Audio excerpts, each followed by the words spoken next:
Tengan todos ustedes muy buenos días. Continuando con las exposiciones de los martes geográficos de la Sociedad Geográfica de Lima, quien les habla el contraalmirante Eduardo Orriategui Guzmán, vicepresidente de la institución, tiene la complacencia de presentar en esta ocasión al señor ingeniero Fernando Sillonis Benavides. Su presentación se facilita, pues es una personalidad conocida por haberse desempeñado exitosamente en la actividad pública y privada. De su amplia y variada hoja de vida rescatamos sumariamente lo siguiente. Es ingeniero por la Universidad Nacional de Ingeniería, tiene una maestría en Administración de Empresas por la Escuela de Negocios Wharton de la Universidad de Pensilvania, Estados Unidos. Ha sido director del Banco Internacional, se desempeñó como miembro del Consejo Consultivo del diario El Comercio, fue director del Consejo Nacional del Ambiente, CONAN, presidente de la Comisión de Rehabilitación y Desarrollo Sostenible de la Bahía de Paracas, director de la Junta Nacional del Algodón y gobernador de la región Ica para el periodo 2015-2018. Debemos destacar sus capacidades para la gerencia y planificación estratégica de organizaciones empresariales, la elaboración y desarrollo de iniciativas para la acción, para el diseño y evaluación de sistemas de información que permiten visualizar situaciones, tanto como oportunidades o problemas, para tomar decisiones empresariales. Ha exteriorizado permanentemente su vocación cívica, preocupándose por los recursos hídricos, la educación, la salud y la seguridad. Por ello, el ingeniero Fernando Sillonis disertará el tema Hermandad del Agua y los valores cívicos, invocando su especial atención. Como un breve aparte, les invitamos a leer el artículo La irrigación en la costa del Perú, de Ricardo García Rosell, tomado de nuestro boletín del año de 1893. Dicho esto, con ustedes el ingeniero Fernando Sillonis Benavides. Bienvenidos a este video que lo estoy haciendo a solicitud de la doctora Nicole Bernex, entrañable amiga mía y representante dignísima de la Sociedad Geográfica del Perú. Y hemos conversado para tratar el tema de la hermandad del agua, y lo cual nos lleva, obviamente, a hablar de valores humanos. Entonces, voy a dividir en dos la charla. Una primera parte donde vamos a hablar de valores humanos, ¿no? El tema de la actitud de las personas frente a la vida. Y, por supuesto, a continuación vamos a hablar de lo que es la hermandad del agua en sí misma.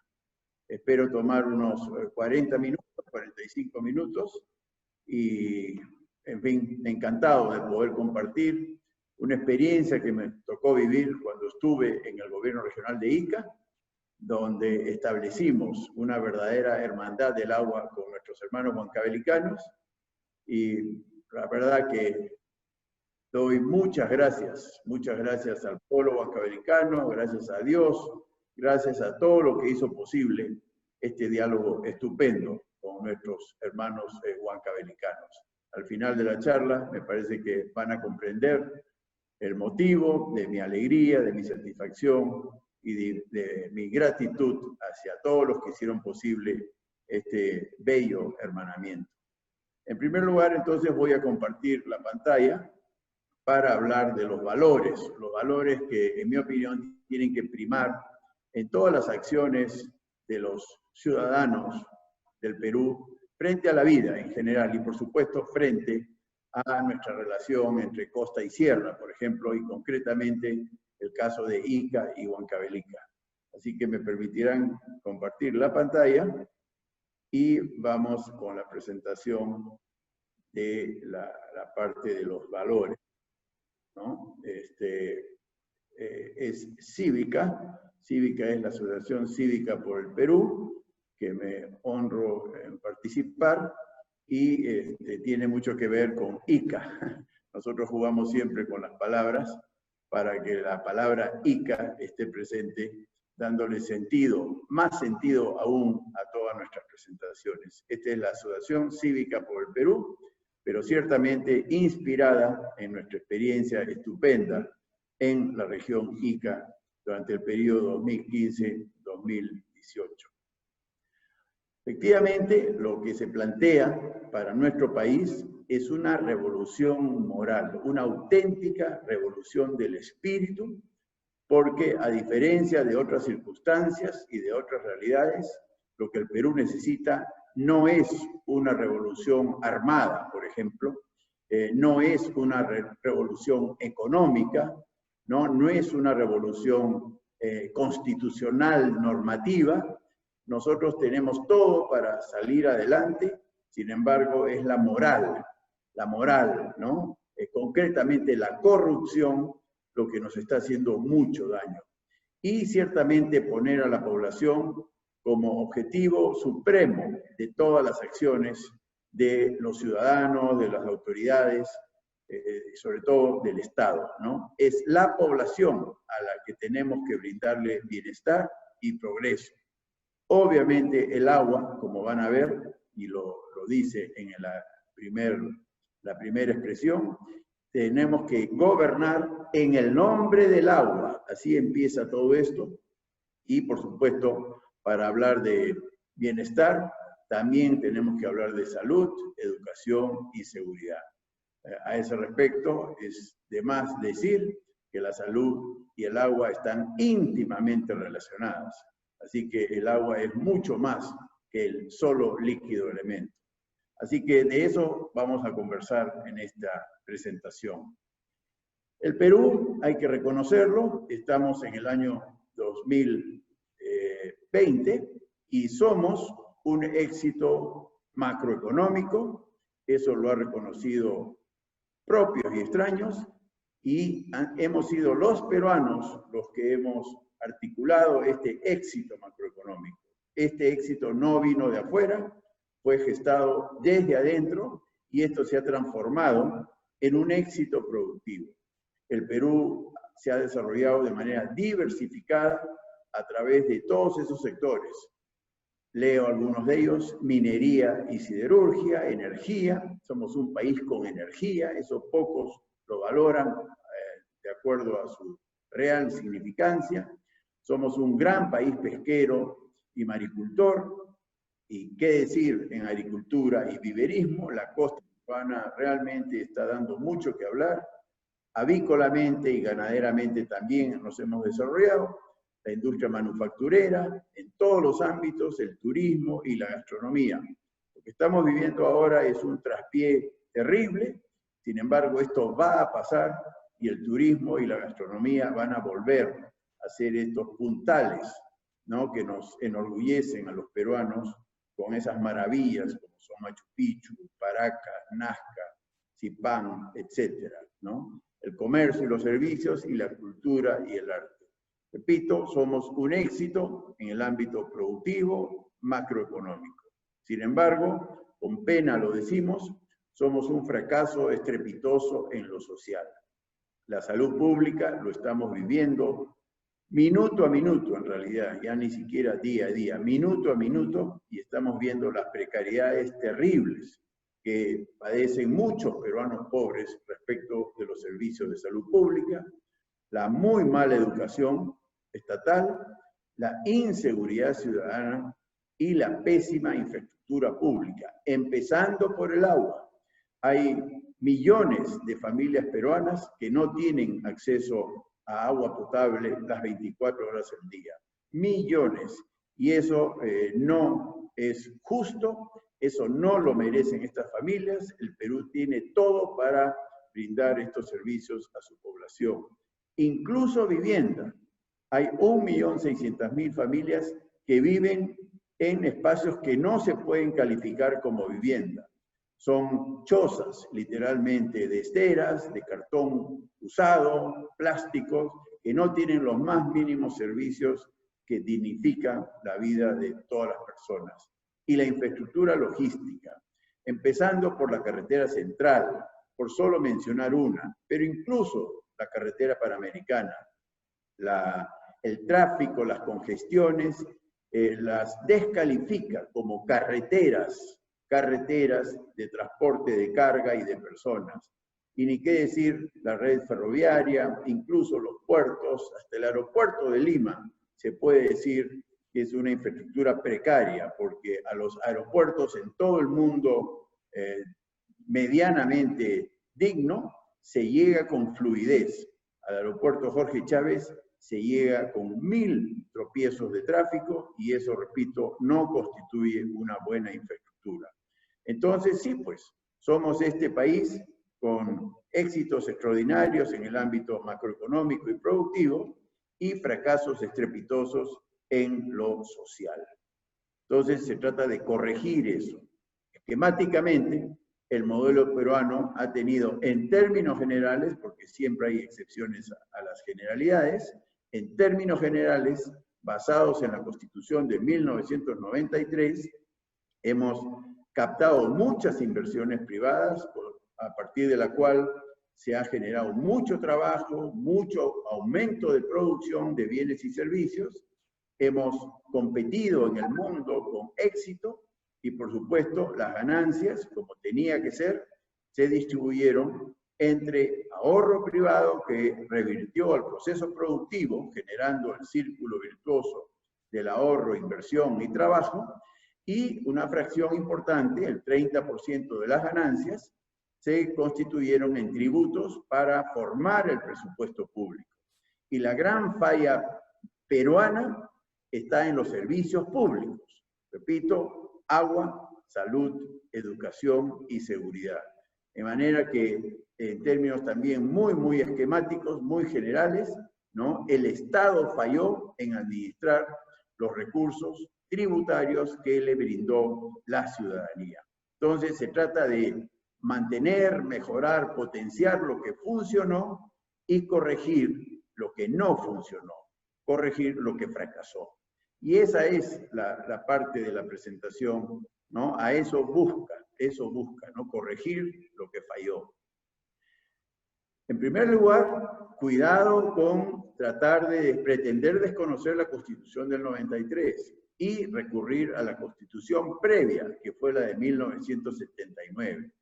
En la Constitución del 79, el rol del Estado era Estado empresario y tener monedas extranjeras era un delito, ¿no? El comercio internacional no existía y todo era proteccionismo interno, la tributación era caótica y la agricultura se manejaba bajo los principios de la reforma agraria, ¿no? La reforma agraria empobreció el campo y por ende a los campesinos, y todo eso jaló a todo el país hacia la pobreza.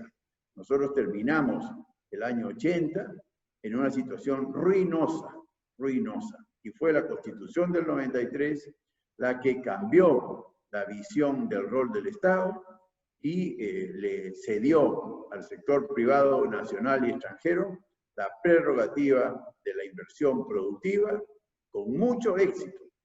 Y salimos a competir al mundo entero y conquistamos los más exigentes mercados del mundo, la tributación se simplificó y el régimen agrario pasó a permitir la inversión privada para que conviva con el régimen cooperativo y los regímenes de las comunidades campesinas. Y el éxito está a la vista. Ahora bien, antes de entrar ya a las propuestas, tenemos que hacernos esta pregunta que muy pocos peruanos se la hacen, ¿no? Muy pocos peruanos.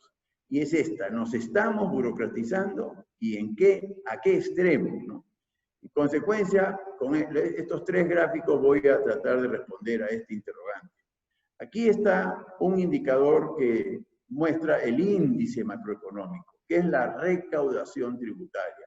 Pudo haber puesto exportaciones, pudo haber puesto generación de empleo, pude haber puesto reducción de la pobreza, Es decir, todos los indicadores macroeconómicos fueron favorables en los últimos 20 años.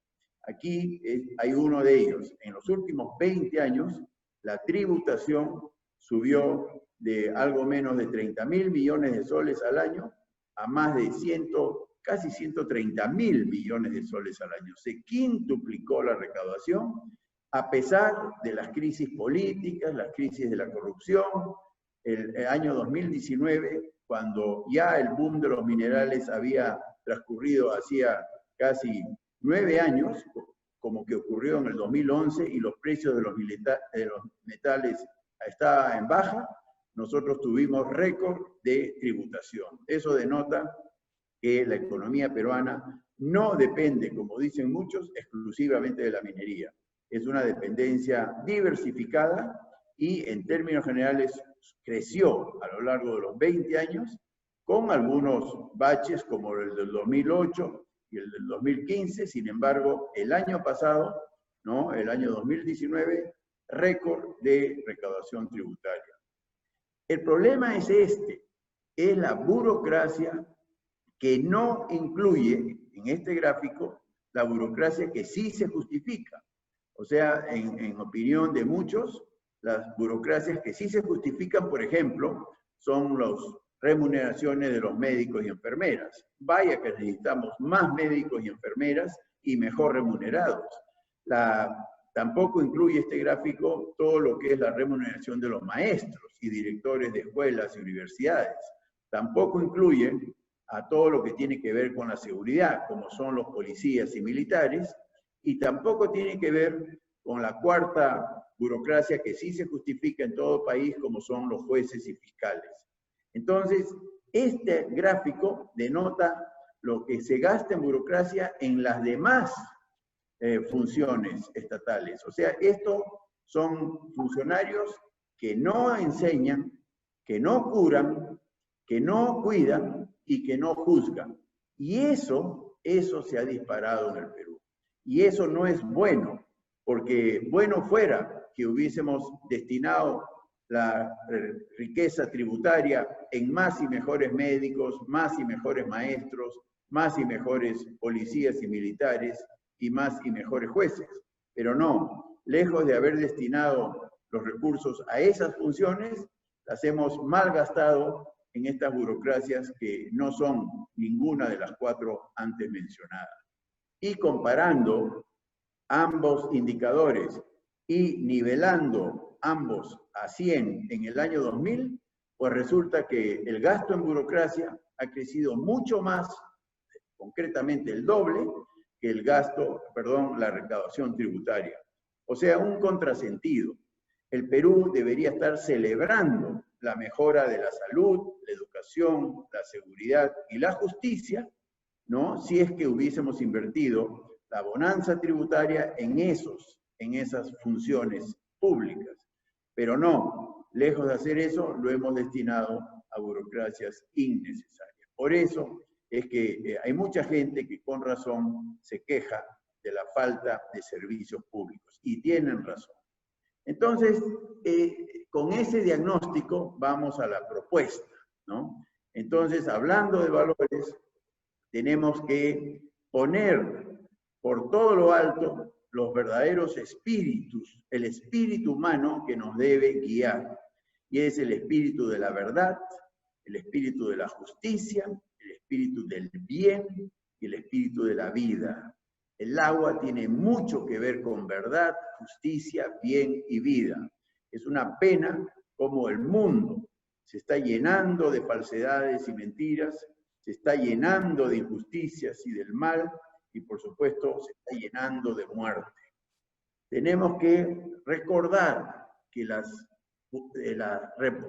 República Democrática, por definición, es un sistema de gobierno sin populismos, sin clientelismos y sin mercantilismos. Y en el Perú, lamentablemente, estamos gobernando con populismos, con clientelismos y con mercantilismos, ¿no? El populismo es polarizar a la población y tratar de echarle la culpa a alguien, a los norteamericanos, a la oligarquía, ese tipo de de abstracciones que confunden a la población.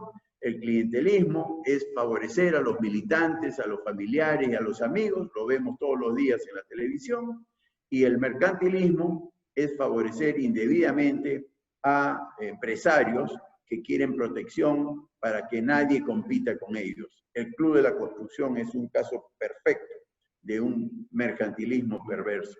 Eso tenemos que combatirlo con firmeza. Ciertamente, los fundamentos de la libertad individual, la libertad de opinión, la libertad de culto, la libertad cultural. Eso sí, asumiendo responsabilidades y las consecuencias de las decisiones que tomamos libremente. La propiedad privada tiene que ser respetada a todo nivel, y hay mucho robo, mucha invasión, mucha violación a la propiedad privada en nuestro país, y ciertamente la igualdad ante la ley. Precisamente de eso voy a hablar en la relación con Huancavelica, ¿no? La igualdad moral, podemos decir, ¿no? Y eso ayudó mucho al diálogo entre Ica y Huancavelica. Nadie es superior a nadie, todos somos iguales en lo moral y ante la ley.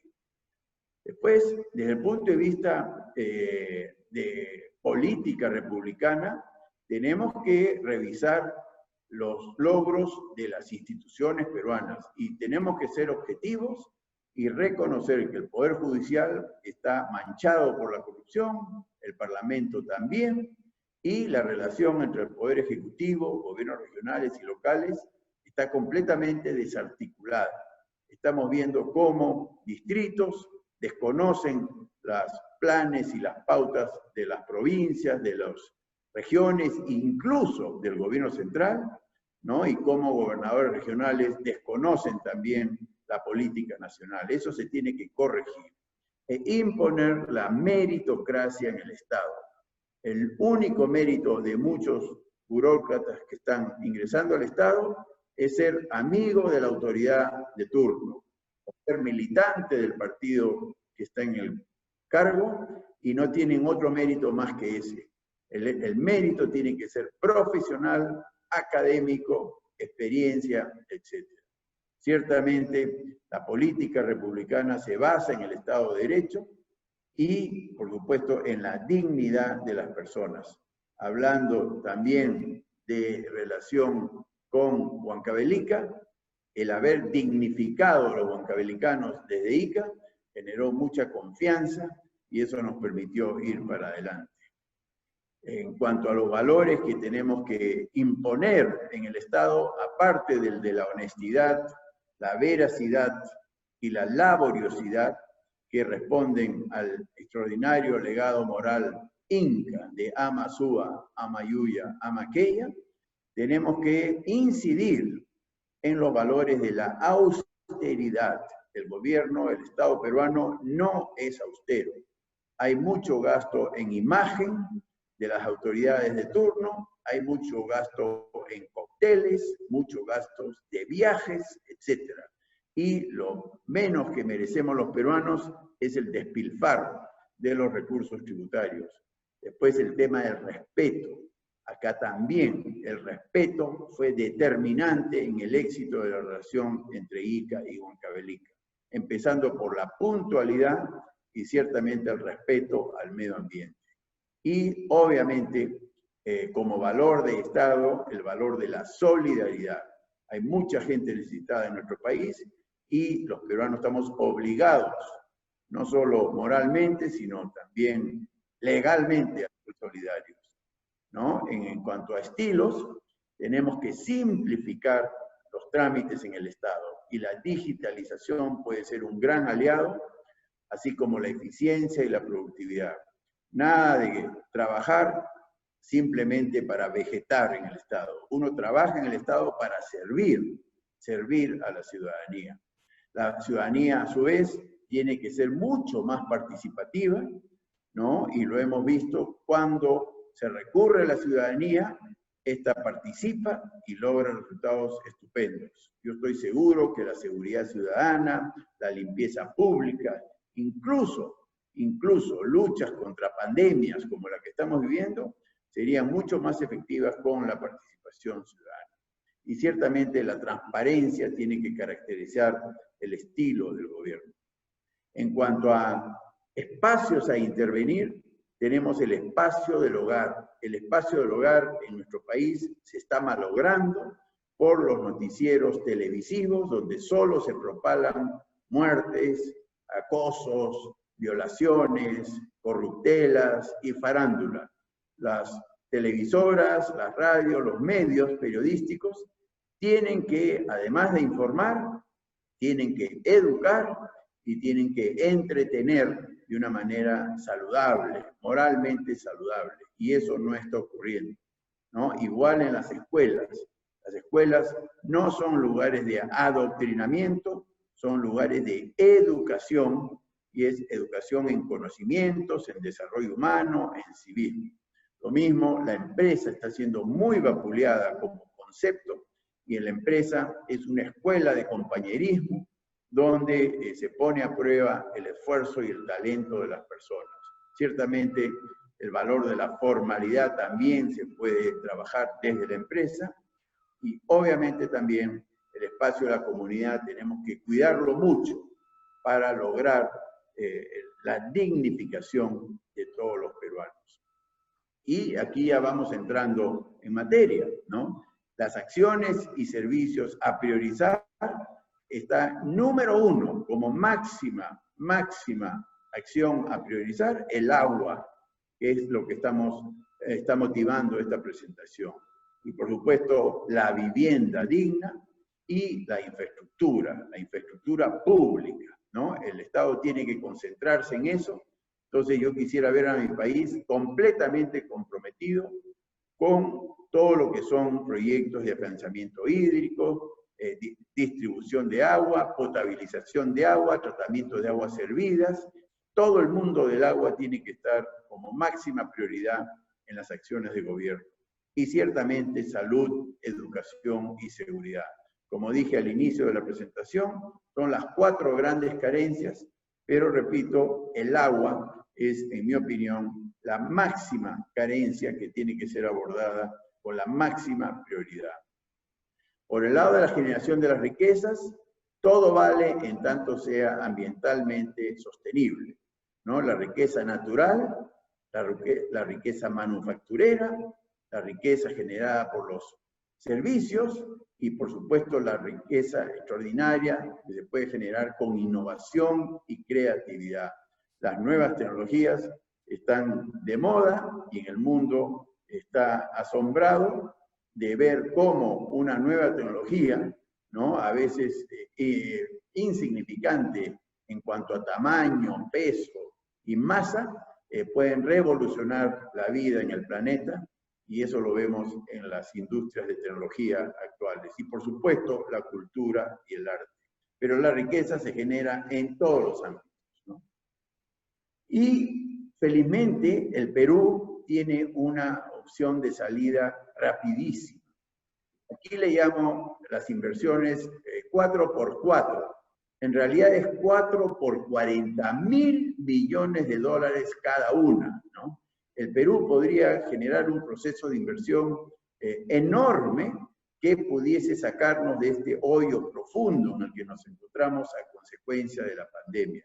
Solo para cubrir el déficit de vivienda se puede pensar en un monto de inversión de 40.000 millones de dólares. Adicionalmente, para cubrir el déficit de infraestructura pública, me refiero a carreteras, ferrovías, puertos, aeropuertos, etcétera, otros 40.000 millones de dólares. Hay en cartera proyectos mineros y energéticos por cerca de 40.000 millones de dólares que generarían una gran demanda de bienes y servicios para salir de este hoyo. Y como dicen los presupuestólogos, el rubro otros, ¿no? Y ahí está el agro, la forestería, la pesquería, la industria, el turismo, la innovación, otros 40.000. O sea, tenemos 4 grandes tractores que podrían sacarnos de este hoyo de una manera muy rápida y muy justa para millones de peruanos que hoy por hoy han perdido su empleo. Y por último, ¿cómo queda el país con todas estas aplicaciones, con todas estas pilares que termino en este?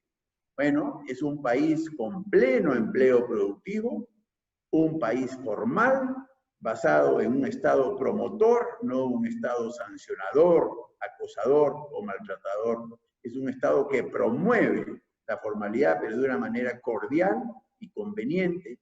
Es un país en bienestar para su población, con agua en primerísimo lugar, y ciertamente salud, educación y seguridad, y un país en progreso.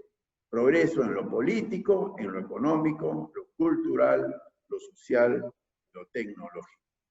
Esa es la revolución moral de la que tanto estamos hablando. Así que déjenme pasar a la parte que quiero mostrar de la Hermandad del Agua. La Hermandad del Agua está basada en el diálogo, ¿no? En el diálogo, esa palabra que es tan fácil de explicar, sin embargo, tan poco practicada.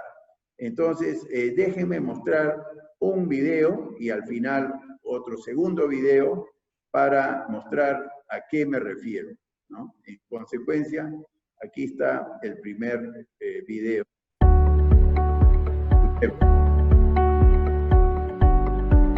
Ese soy yo y el gobernador de Huancavelica.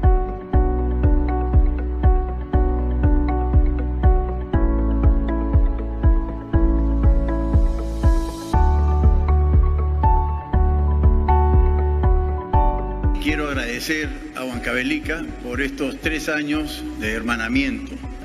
Todo lo compartimos, inclusive el agua. Todo el agua que afiancemos o trasvasemos será compartido primero para la parte alta y después para la parte baja, como siempre ha sido. Por todo eso, mil gracias, estamos felices y el futuro es fantástico. Ica y Huancavelica vamos a tener agua los 12 meses del año. Y agradecer esa buena voluntad después de 100 años habernos sentado a dialogar y hacer un análisis. Es verdad, en el camino ha sido espinoso, ha habido dificultades, pero creo que dialogando, planificando, hemos llegado a un buen término y en verdad la primera vez cuando nos encontramos con los iqueños y decíamos cuándo podremos entendernos y lo hemos logrado.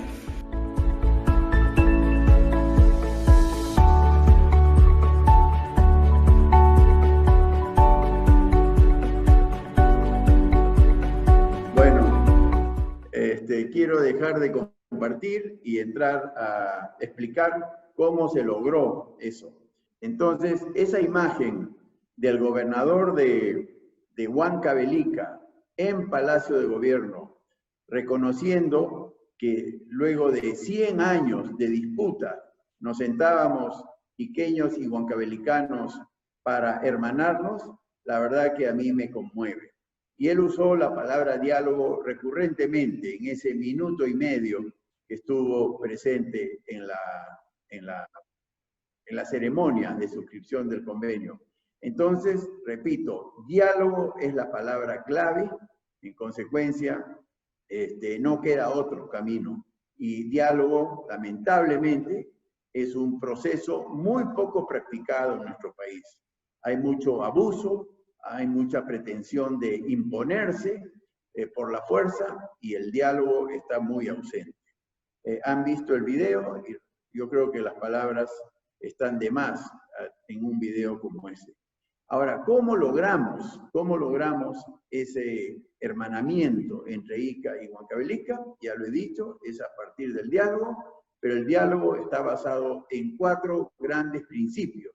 Estos principios fueron acordados entre el gobernador de Huancavelica y mi persona en aquel entonces y nos propusimos respetarnos mutuamente. Ambos, iqueños y huancavelicanos, tenemos la misma igualdad moral.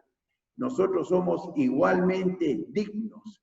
Y eso que parece, repito, fácil decir, no es común. Hay mucha altanería en algunas personas residentes de la costa peruana y concretamente de la costa iqueña, que de una manera absurda se sienten superiores. Es un complejo. de comportamiento, obviamente, pero se sienten superiores a nuestros hermanos de la sierra. Y eso hiere, eso hace daño, eso maltrata y eso malogra toda posibilidad de diálogo. Bueno, un grupo de iqueños realmente convencidos de la igualdad moral de todos los seres humanos y del mismo derecho a la dignidad, establecimos este diálogo y poco a poco fuimos logrando la confianza que resultó tan fructífera en el caso de Ica y Huancavelica. El segundo pilar del diálogo tiene que estar basada en la equidad. La equidad, por ejemplo, en acceder al agua. Todas las aguas afianzadas en territorio huancavelicano, en este caso, le pertenecían como derechos de agua primero a la parte alta de la cuenca, o sea, primero a los huancavelicanos, y dado que el agua fluye por gravedad aguas abajo, después el agua le correspondía a Ica.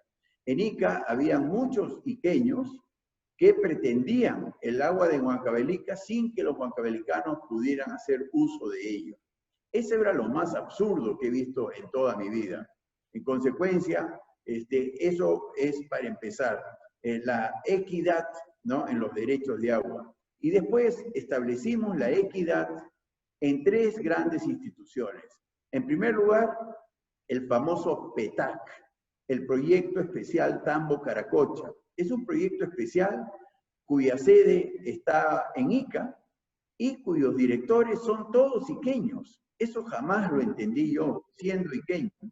Yo decía, ¿cómo podemos defender esto en donde solo los iqueños podemos participar en el directorio del PETAC, cuando la infraestructura de afianzamiento hídrico, Choclococha, para empezar, está en territorio huancavelicano?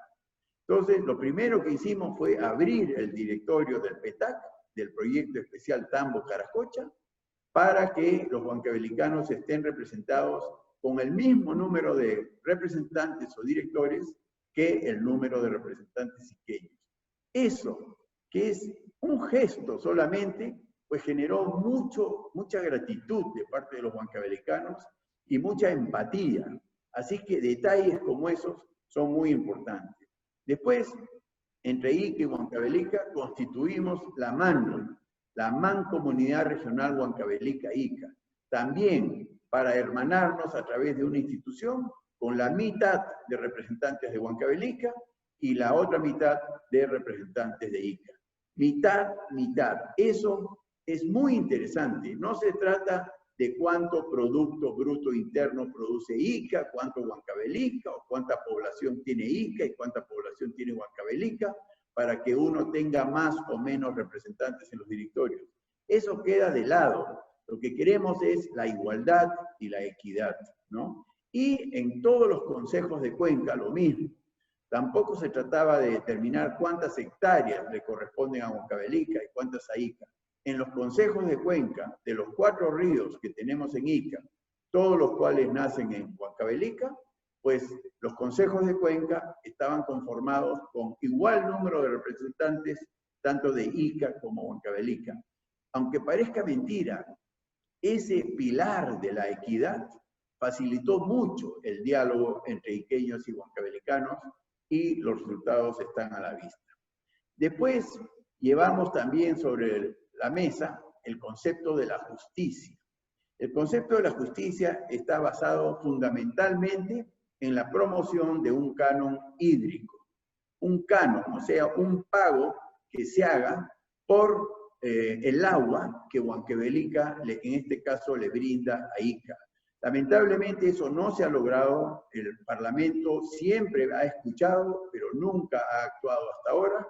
Pero yo creo que poco a poco estamos con esa idea de convencer al Parlamento peruano para que promulgue una ley de canon hídrico que sería muy parecida a la ley de canon minero que ustedes conocen muy bien en la Sociedad Geográfica del Perú. El canon minero consiste en que una fracción del impuesto a la renta, concretamente el 50% del impuesto a la renta que pagan las empresas mineras, revierte a la fuente, al lugar de donde se extrae el mineral. La propuesta del canon hídrico es exacta. que una fracción del impuesto a la renta que pagan al Estado las empresas agroexportadoras de la costa revierta a la fuente del agua. ¿Para qué? Para construir miles y miles de pequeños, medianos y ojalá grandes reservorios, para plantar millones de hectáreas de bosques con especies nativas o especies exóticas. Para mí no hay árbol malo, siempre se puede mejorar la naturaleza con plantaciones forestales y para cercar pastizales, para cuidarlos del mal uso del ganado. Entonces, el canon hídrico es algo que también satisfizo mucho a los huancavelicanos y yo creo que tenemos que seguir batallando para lograr la promulgación de una ley de canon hídrico que genere rentas a perpetuidad para construir también a perpetuidad reservorios, reparar andenes, zanjas de infiltración, es decir, todo lo que permita captar agua y complementado con bosques y pastizales bien manejados. Y por supuesto, el cuarto pilar es la sostenibilidad ambiental.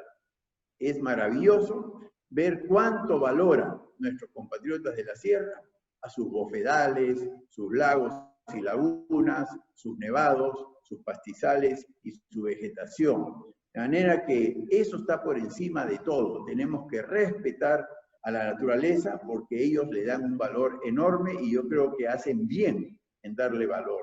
Así que con todo esto se pueden generar estas rentas para promover sobre todo la siembra y la cosecha de agua, cuyo video lo vamos a mostrar al final de esta charla en unos minutos.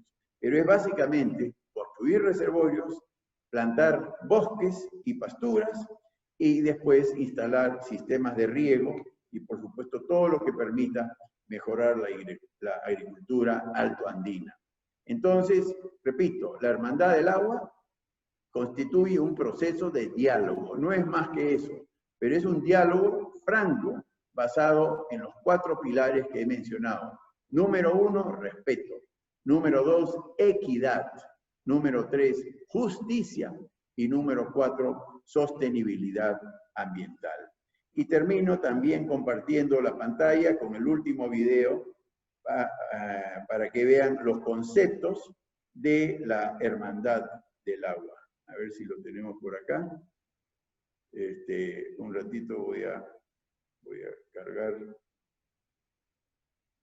Acá está la siembra y cosecha de agua.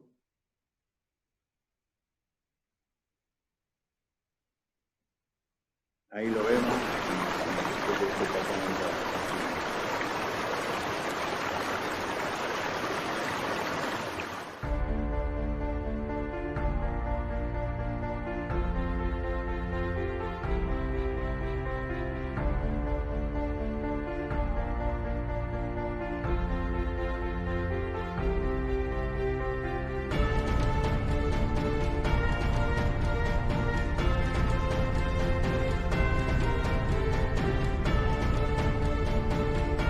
Durante tantos años nunca han sido consideradas las comunidades para toma de decisiones. Este proyecto en realidad es el futuro y la esperanza de todas las comunidades.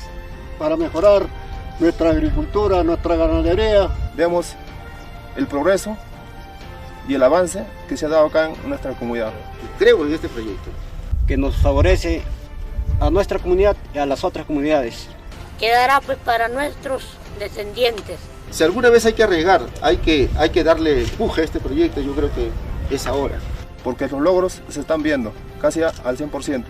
Se le agradece a ustedes por darnos este proyecto tan importante. Ha habido un gobernador regional y un director que nos toman en cuenta a nuestras comunidades, a nosotros como campesinos. Muy agradecidos con ustedes. Estamos dispuestos a seguir apoyando este proyecto como comuneros. Nosotros felicitamos este proyecto. Si todos estamos unidos, se puede hacer tantas cosas y tantos proyectos para el bien de nuestra población y para el bien de nuestra comunidad. Este producto de habas es gracias a esos reservorios que se hizo primero, que era para los pinos, y ahora ya no se utiliza para los pinos, sino para su cultivo de la gente. Es haba y papa. La idea es continuar y lo que nosotros queremos es asegurar el trabajo hasta el 2021. Hicimos realidad el proyecto Siembra y Cosecha de Agua. más de 5.900 beneficiarios, 4 comunidades campesinas, Curis, San Andrés de Quilcanto, San José de Curis y Santa Ana de Tibillo. 52 grandes reservorios. 1.100.000 plantones de pinos sembrados, con el objetivo de infiltrar el agua de las lluvias en las zonas altas para recargar el acuífero del Valle de Ica y elevar la calidad de vida de los pobladores con mejor agricultura y más ganadería. Esta es la siembra y cosecha de agua de la que tanto se habla y muy poco se hace, pero bueno, en Ica me parece que estamos predicando con el ejemplo, ¿no? Ahora se está haciendo presupuestos multianuales, o sea, vamos a dejar presupuestos para los próximos 3 años, para que el siguiente gobernador encuentre, ¿no?, un proyecto absolutamente aprobado y financiado para los próximos años. Si aquí crecen bosques y pasturas, no solo progresan ustedes, progresa toda la cuenca, hasta el mar inclusive, ¿no? Yo sí creo que el futuro de esta zona maravillosa de nuestro país va a cambiar completamente y para bien, ¿no? Vamos a aprovechar todas las aguas que hayan en este momento y no vamos a fallar. Con el respaldo de ustedes no vamos a fallar.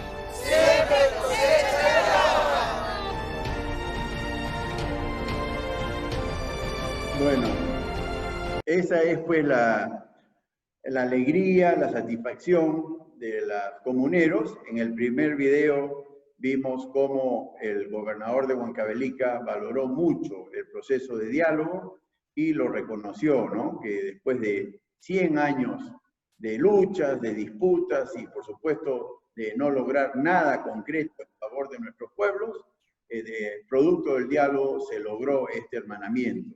Y en el último video han visto la algarabía, la gratitud, la ternura de la gente de ver realizados estos proyectos de siembra y cosecha de agua. Entonces yo quería agradecerle a la Sociedad Geográfica del Perú por esta oportunidad y ojalá nos apoyen desde una institución tan calificada para emitir opinión a estos respectos, ¿no?, de promover a todo nivel los proyectos de afianzamiento hídrico para, aprovechando la geografía de nuestro país, le demos bienestar a todos los peruanos. Les agradezco mucho por su atención y que Dios los bendiga. Muchísimas gracias.